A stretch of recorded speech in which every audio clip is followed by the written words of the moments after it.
Welcome back, everybody, to another week here on the Whiskey Gingers podcast. I'm Brandon, Chris, and this week we have a whiskey that, for the first time in a long time, neither of us chose. I went to go buy a whiskey, thinking that I was going to, roam around, kind of look at some labels, read some stories, maybe spend, a half hour or so in the liquor store and pick out a whiskey. What ended up happening was I was quickly met by a very friendly sales rep who asked what I was looking for, and I kind of told him, I'm just kind of roaming around. I don't really know what I want yet. I'm doing a podcast later, and we kind of like to try some new things. And he quickly picked out this bottle and said, "You're going to do this one. It's great for a podcast. And as a matter of fact, I'm going to listen." So I didn't catch your name, but I told you we were going to do it tonight, and we are. Shout out to that gentleman. Yeah, God, I don't remember his name. I want to say it was Mike. Maybe I'm wrong. Could be Adam. Who knows? Anyway, this was the whiskey that you chose, and I took a blind leap of faith because it was too awkward to say no. Amazing. So with that being said, it's actually off camera, but we'll bring it in. It does come in a fancy box, which is usually a good sign for whiskeys. I will say, without giving it away, because we like to do a guessing game a little bit later on, this was a bit of a different spend level than I typically tend to choose. Also a tall bottle, which is not something that you typically tend to do as well. No, because I don't have the way my shelves work. I like to display my whiskeys, and I have about a foot and a half of clearance from shelf to shelf. So I typically tend to get the short stout bottles, so they look nice. But again, this wasn't up to me necessarily. So we're putting a lot of blind faith into Mike and or Adam, but insert name here. Yes, I've been told that this is an award-winning whiskey. It is typically tough to get their hands on. They don't have it in stock often. So it was a good fit for a whiskey tasting podcast. Awesome. Well, we might as well open it up. I don't know if we actually said the full name of it, but it's Egan's Single Malt Fortitude Irish Whiskey. Yes, this apparently won a gold medal. I'm not quite sure where, but I was told that it did. I haven't seen the bottle yet either. See what the presentation is like on that. Yeah. I do like that it comes in its own special box, though. It makes you feel fancy. Oh, it's a cool looking bottle. I like that. I like the gold engraving. It's probably not going to pick up too much details for you guys here, but there's some good gold engraving on there. Here, if I tilt it that way, it's a little better, actually. Yeah, it really presents well. Like, if you're going to show off a little bit to your buddies, I mean, it does present well. No, that's a fancy looking bottle. Yeah. Non-chill filtered, which we're still learning what some of these things mean, but it is aged 4 years, which for, again, the kinds of whiskeys we tend to buy is a little bit on the longer side, except for we really treat ourselves, of course. Yep, and it's in sherry casks as well. So it's aged in a sherry cask. It's got a nice color to it. I think it's pretty good. I mean, I'm going to see if there's anything notable on the back of it. It's got that deep brown that you seem to like in a whiskey, that like syrupy color almost. Absolutely. The what color? Syrupy. That was pretty close. Yeah. What do you syrup? Syrup. Yeah. Yeah. Wrong. Sorry. You got there a little bit more on the second time that you said it. Syrupy. You got a little paranoid on the second time. Yeah, my dirtbag accent still comes out from time to time, but I can hide it when I need to. Yeah, I mean, it's your typical whiskey story on the back of it. Nothing too crazy. Again, I think that the bottle looks really nice, but I do think that it's worth opening up. Yeah, crack her open. I'm going to see if I can get any more information than that. I'm curious about the award itself. Me too. That's what I'm trying to. That would be something cool to find and figure out what's going on with that. There it is. In July 5th of 2023, Egan's Irish Whiskey won not one, but two of the prestigious SIP Awards. It won, let's see what it won for. So the SIP Awards, also known as the Spirit International Prestige Awards, is a prestigious competition that celebrates excellence in the spirits industry. I'm trying to see what exactly they won for. So Egan's Endeavor, which we don't have, snagged the double gold. Gold. Conviction, which I believe no, that's a black bottle also. This one's Fortitude. So Egan Conviction walked away with platinum. So look, did we buy the award-winning bottle? No. Is the distillery award-winning? Yes. It did win an award. It may not be the most prestigious award, but it is an award. That's kind of how we operate here. So we got right up next to class without actually getting it. We touched class. Yes. All right, here you go. That looks like a real cork. I think it might is, be. but it didn't pop very nice. No, Maybe that's because it's a real cork. Maybe. Potentially. Smells good. Give you a little pour. It looks pretty good. We're gonna find out. Yeah. I'm hoping this is more what's the one I'm blanking on? Not Angel's Envy. Is it Angel's Envy? Basil Hayden. No, well, not quite Basil Hayden. The one that's the fancy end of Sazerac that we both like. Buffalo Trace. No? Worse than Buffalo Trace. We have it inside. It's one we can't get our hands on it. Oh, Eagle Rare. Eagle Rare. Yeah. I'm hoping this is more like Eagle Rare than it is Blanton's in the sense that prestige. You don't want it to do you wrong on this one. I don't want it to be just prestigious. Fair I'd enough. rather it be prestigious and tasty. or just tasty, not prestigious. I'd rather it be elusive and tasty and not prestigious at all. Yes, exactly. I feel like that's the combo I can live with. All right, well, no way to find out except to taste it. Cheers. That time like the present.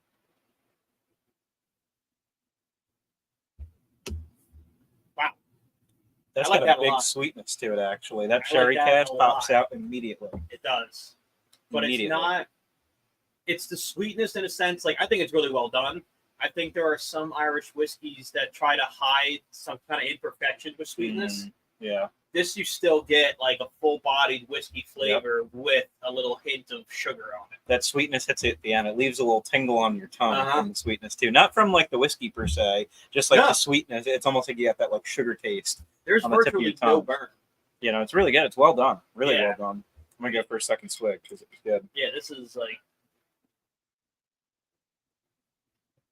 that's as Irish whiskey as a day is long. We haven't had an Irish whiskey in a while, I feel like.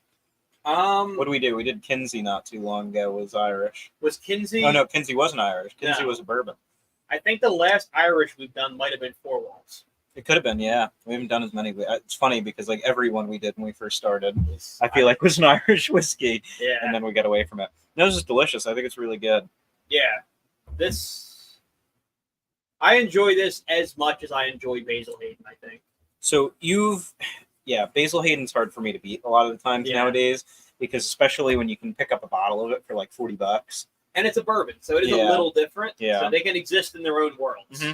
So I'm going to take a guess at the number on this one. Okay.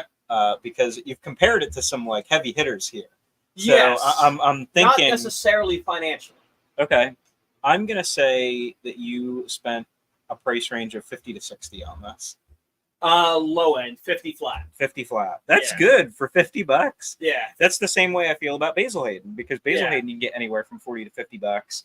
And I think that for that price point, you're knowing that you're going to get a really good whiskey out of it. Yeah, it's a great whiskey that you know you can enjoy, and it's one that, let's say you have somebody. I always come back to this imaginary cocktail party that Chris and I had never had. But let's say you had somebody coming over who you knew was like a bit of a whiskey snob. This is something that I would be proud to like. You got to try this, and not break the bank doing it. Mm-hmm. We had a commenter reach out.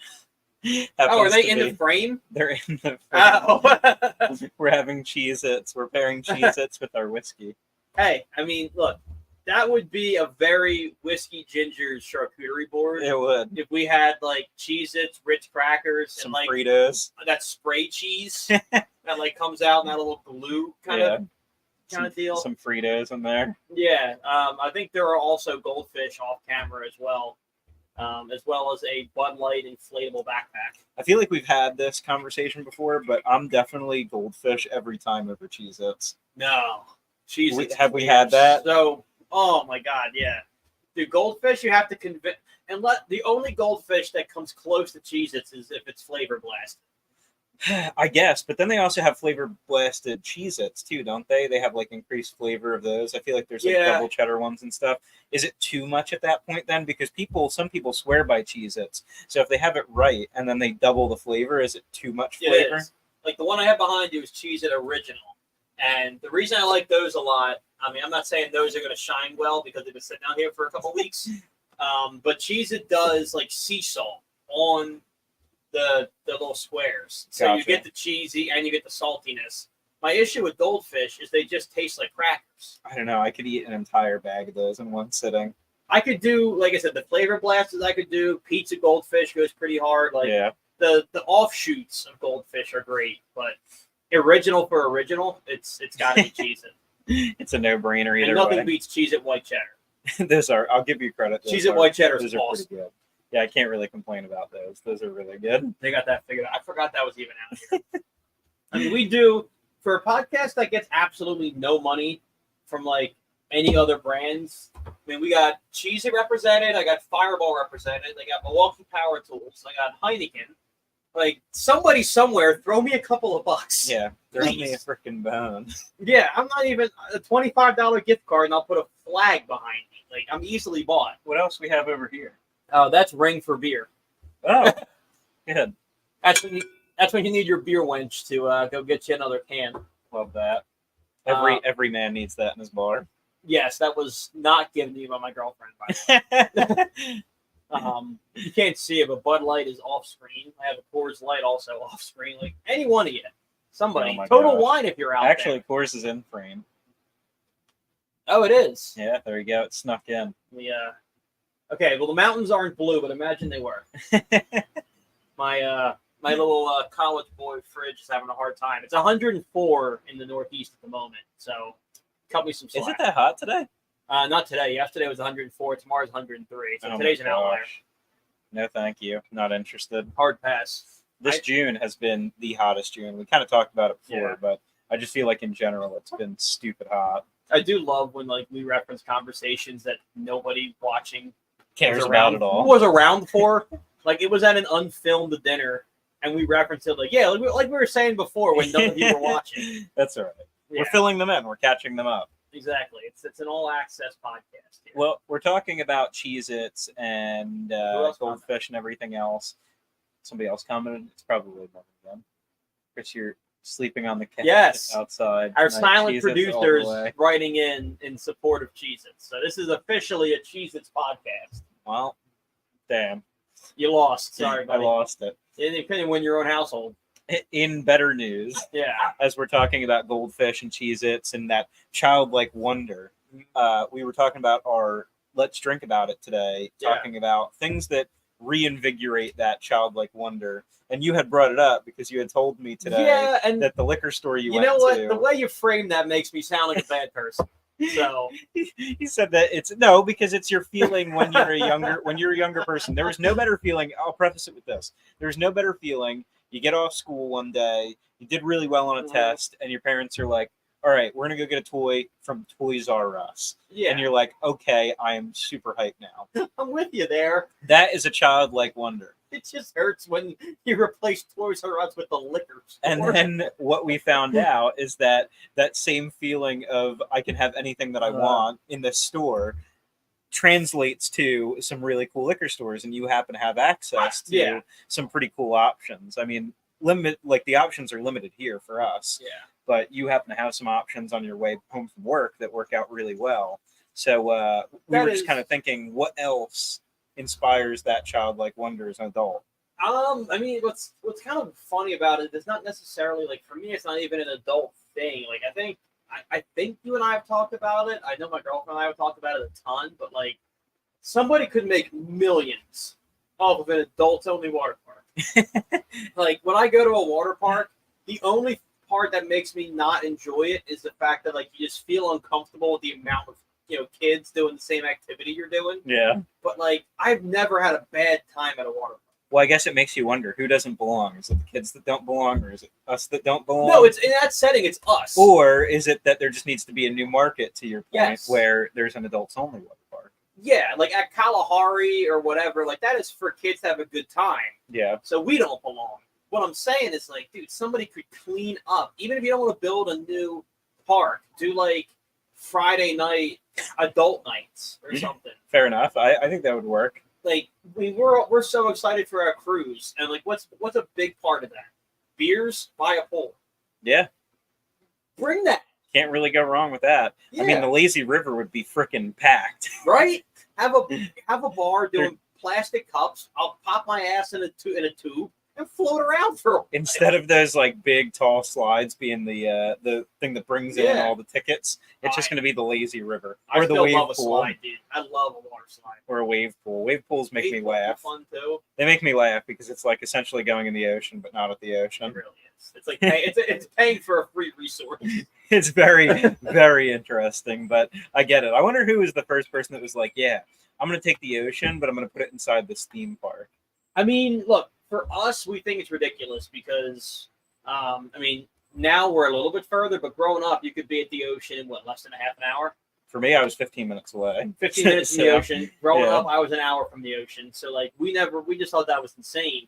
If you're in, like, Wisconsin, if you want waves, you kind of have to go to a water park. That's true.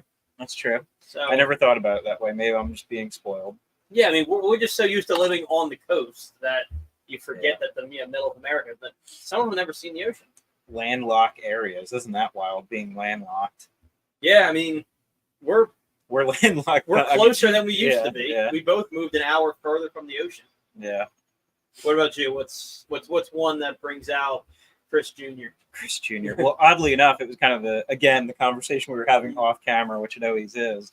That I used to really enjoy like riding a bicycle. Like there was no better feeling as a kid when you get your first bicycle and you get the training wheels off and all these different things. So you get used to riding a bike and that's like a lot of fun. But then as an adult, up until recently, like very recently, I couldn't even tell you the last time that I got on a bicycle. Yeah. So I thought it was a really interesting thing.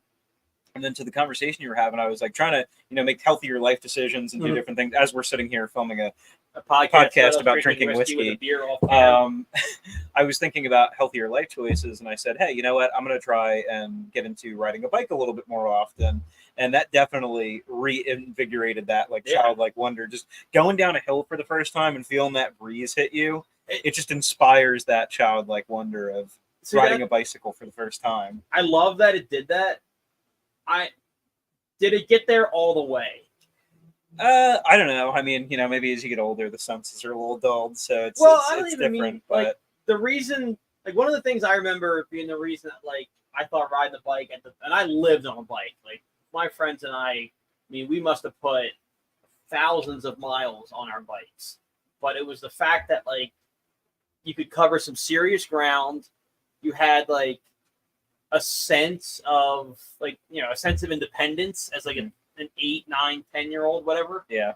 I think riding a bike is still a lot of fun and it's nostalgic, but it'll never hit that same high of when you could finally kind of travel by yourself. It was the freedom factor. It was. As a kid. I mean, when you were able to take that bike and ride it anywhere you wanted, that gave you that freedom. That was quickly replaced as you grew up as the ability to have a car and to drive a car. I mean, I felt the same way about that. You get that ability, and now all of a sudden I can go to the beach anytime I want. Yeah, a 15-minute ride is fun, but an hour and a half, 2-hour bike ride wasn't. So, there was limitations there. And then, as you get older, those limitations start to boil away. But, man, what a freeing feeling to just, hop on the bike and just feel that wind going. There's things I wouldn't want to do that I did when I was a kid. I wouldn't hop on a pogo stick anytime soon. No. You know what I mean? But, I don't even know if I ride on somebody's pegs. Yeah, oh my gosh. I feel like I'd eat shit. And that used to be a mode of transport. It was, yeah. You had no choice. And you know what the funniest part about that is? You'd be pulling your friend uphill on pegs and you're on a BMX bike. No gears, nothing. No. You got the work out of your life doing that. Yeah. And it wasn't just from a couple houses down. There were a couple of times where we were going to the next neighborhood. And for whatever the reason, I didn't have my bike at the gathering or something, and I rode on pegs to another development, which makes no sense. I just had a brilliant business idea pop into my head, right?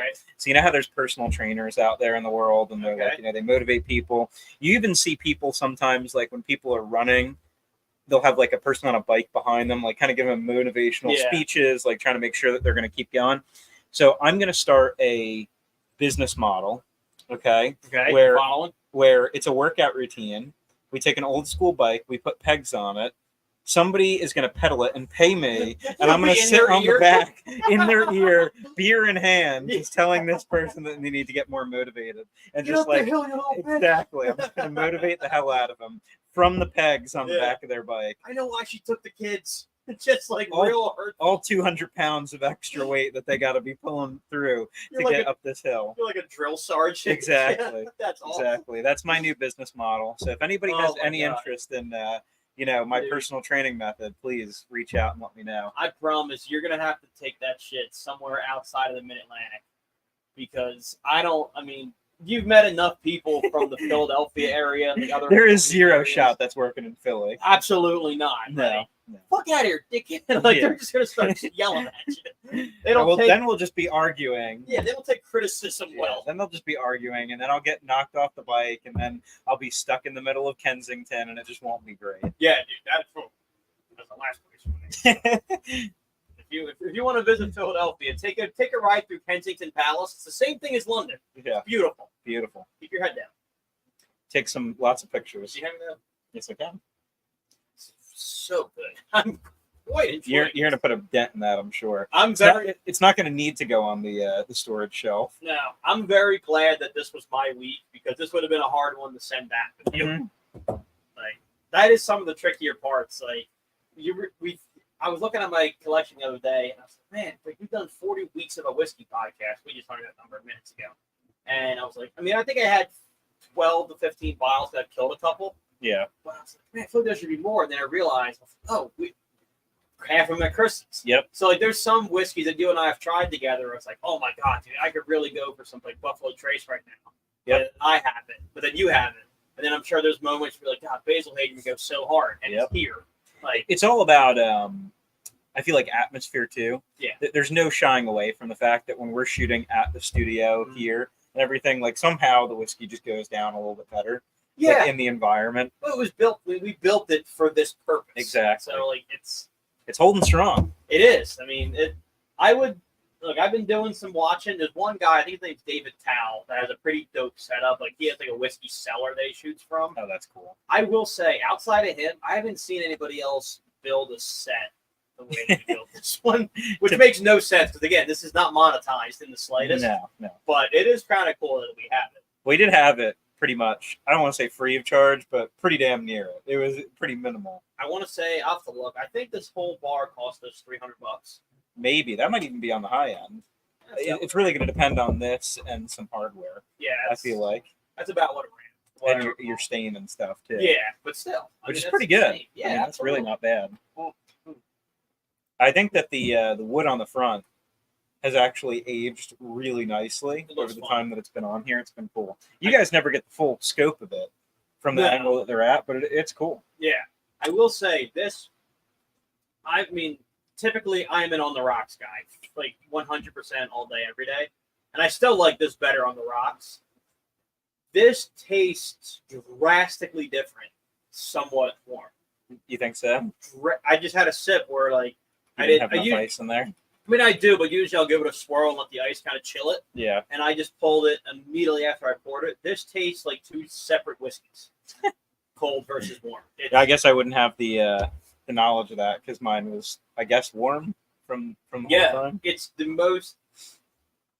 greatest difference that I've noticed so far, I will say. I still don't mind the whiskey at room temp. It doesn't bother me. And it's not. For me, it's not the. Like, I know some people ice it down because of the burn or because of the refreshment factor or whatever. Mm-hmm. I won't drink a single thing room temp. Yeah. Like, in general. Nothing. Gotcha. Not one thing room temp. Water? No. Not at all. It's my biggest struggle in the summer, because I don't have water that comes out of the fridge. Brandon will be dying in the desert, and somebody will offer him a lukewarm water bottle, and he'll just say, sorry, can't have it. Keep it moving, Jafar. Keep it moving. I'll find the next oasis that has iced water. Yeah, no, I'm good. Like, I'll wait. Nothing lukewarm for me. Would you like some cucumber wedges with that too, or we'll get it? I wouldn't turn any down, dude. Cucumber water is pretty delicious. But no, I don't know. It's just a weird thing with me. Like, everything tastes worse. We have another chat in. Mr. Crab, Mr. Crab, Mr. Krabs. I have an idea. I have an idea. We have an idea from the peanut gallery here. See, what's tricky is, if Morgan was going to be like, we're conversing back and forth with our silent producer, because I've realized that nobody on Twitter can see. YouTube you can, Twitter you can't. Yeah. Wouldn't we just like zoom in That's a good idea, but I don't even know if that exists. Maybe I'll it look up real does. quick. The idea that was brought forth to the table is, since the next podcast is before the cruise, which it is, we should review a Caribbean whiskey. But I'm not really I sure. don't know I if mean, they have that obviously, down there. Caribbean rum is like a big thing, clearly. But And even if so, like, what are the odds we can get our hands on that? yeah, we'll have to figure it out. Okay. After a quick search, is there a market for this? It's not impossible. So far, what I can tell is the only person that does it. There's two people that do it. One of which we will not be purchasing. Glenn Levitt does a Caribbean Reserve. Okay. For $35. Yep. That's realistic. Mm-hmm. There's one that's actually from the Caribbean, Balvenie Caribbean Reserve, which is 80 plus shipping. Will not be done. Our friends at Basil Hayden also do a Caribbean Reserve at $45. So that's a good price. There's some options. If we can find it. We could realistically do this if we needed to. Oh, what's Tullamore do? That's okay. A lot of people do it. So yes. You never had Tullamore do before? I had Tullamore do it. Oh, you're just saying that they have it in I didn't realize they did Caribbean. Yeah. But yeah, it looks like enough people. Doers does it also. We'll have to try it. I feel like that's a New Jersey pickup, or even when you're coming home from work. Yeah, I'll have to look at It's gonna Total be Wine tricky and to see do. if they have it. But that's fun. She's not wrong. It is before we leave for the trip. We do have another pod, because we're going to be on the 2nd, and then It's on the 26th. 9th. It'll be the 9th, and then it'll be our podcast schedule will be the 9th, and then right before we leave for the cruise. On the 23rd. The Yeah. 23rd, we'll do the Caribbean. Yeah, I think that's what we should probably do. Okay. Yeah, so that means that'll be here. So I'll make sure I pick up a bottle. I think that we can make that happen. I think what could be kind of fun, and I know we said we were doing it with the camping trip, and we didn't not. Took a selfie on a mountain somewhere. I think it would be fun to record a 5-minute pod at one of the bars. We're gonna have a lot more time on the boat to do something like that than we had when we were on the camping trip. Yeah, You know what I mean? Like, time was limited. There was other things we wanted to do, you and said things we got sucked there into. was a bar on the back of the ship, right? There is a really cool bar in the back of the ship. They actually have some pretty good whiskeys there too. So But what they could, tend to be stocked with that. what could be kind of cool, because then in theory, our backdrop would be the ocean. Which would be cool. So we could do not a full pod. Yeah. We might do like a 5-minute pod. We'd have to pre-record it. We wouldn't be able to post it while we're there. Like, it certainly wouldn't be live.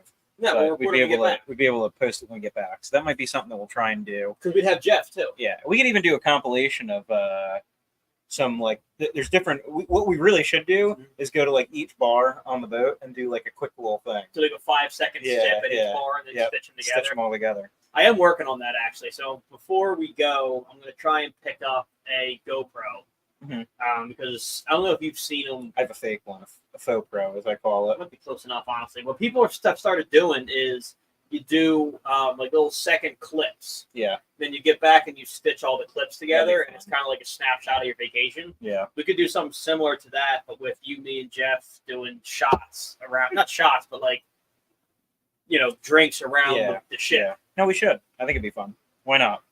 They do drinking around the world in Disney. Why can't it be on a cruise too? Well, that's my other idea. Not necessarily around the world, but I think, Around the boat. yeah. Well, I think one day it could be kind of fun.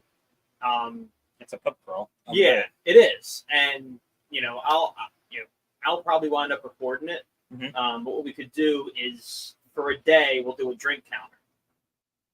That sounds dangerous to expose to the world, but Because we're on let's a go for it. we're on a 7-dayer, and realistically, I mean, we're all bringing our girlfriends, so we're not going to spend every moment of every day together. Yep. But I think one of the 7 days, it could be kind of fun to do a live drink count. Not live, but we'll post it later. Yep. But you can watch me, you, and Jeff rack up drinks throughout the day. They do those funny videos that you see every now and again. It's like, my name is so-and-so, and this is my first drink. And then it's like, by the end of the day, it's like, my name is so-and-so, and I've had 10 drinks. Yeah. And you're like falling in the pool. Yeah, I mean, we don't have to make it that corny, Yeah. but like with the stuff you do with kind of our Canva, we could kind of do like a little tracker on the bottom of the screen, Yeah. and we'll check in with me, you, and Jeff throughout the day. Yeah. That'd be fun. Yeah, just Figure it all out. If you guys have any ideas, any of our loyal followers, if you guys want to see something or see us do something on the boat, That's totally fine. If we wind up, involving ourselves in the world's sexiest man competition on the boat, that'll have to be recorded for even our own private knowledge. I've been saying it from the jump, and no one said yes or no. And I know Morgan's watching along, so feel free to chime in here. I still think that everybody on the trip should have to do karaoke. I don't think you're going to get any argument at her on that one. I think all 6 of us need to do a karaoke song. We can definitely do it. That would also be recorded. So yeah, World's Sexiest is recorded. I would say Belly Flop for sure recorded. Karaoke. Like they'll be, and like I said, if I can get my hands on a GoPro, we'll have some content post groups. Yeah. Guys, look forward to that. That'll be good. But we do have, if our regular schedule works out, which we try and make it, 2 episodes beforehand for that. Yeah. So look forward to those. Yeah, send in your suggestions, DM us, whatever. Yep. I mean, there's not a whole lot of shame here. So I mean, if you want us to do something, we're probably likely to do it. Odds are we'll probably be down. So yep. Make sure you ask. But dude, I'm so excited. We don't have one before the 4th, so have a happy 4th of July. We're over 30, but let's take 5 minutes here because we went over this prior. 4th of July, a whiskey holiday.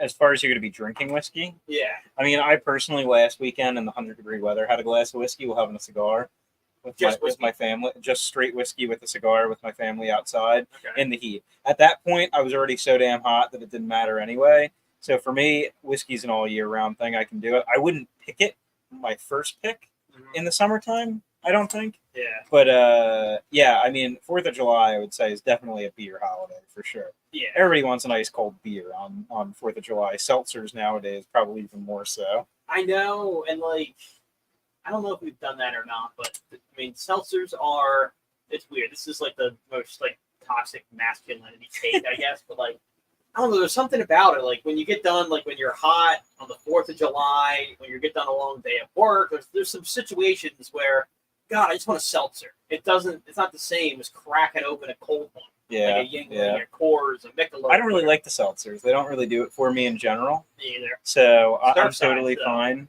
Yeah, those teas are good. Surfside teas. Yeah. The teas and the lemonades, they're okay. I still don't like those in the sense that if I'm having beers, I could easily in the summertime. Got that here. I just want to try something because one of the things that whiskey goes best with is tea. Ooh.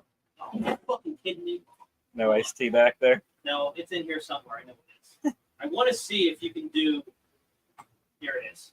Okay, whatever. It's a lemonade. We're going to find out. That also works, I think. I want to see if it's any good and if it'll kill you. Oh, if you're going to put a little bit of that in there? Well, if you treated the Surfside my gosh, that's a thought experiment. Like your mixer. Yeah. Even though there's probably not a good idea. Even though there's liquor already in it.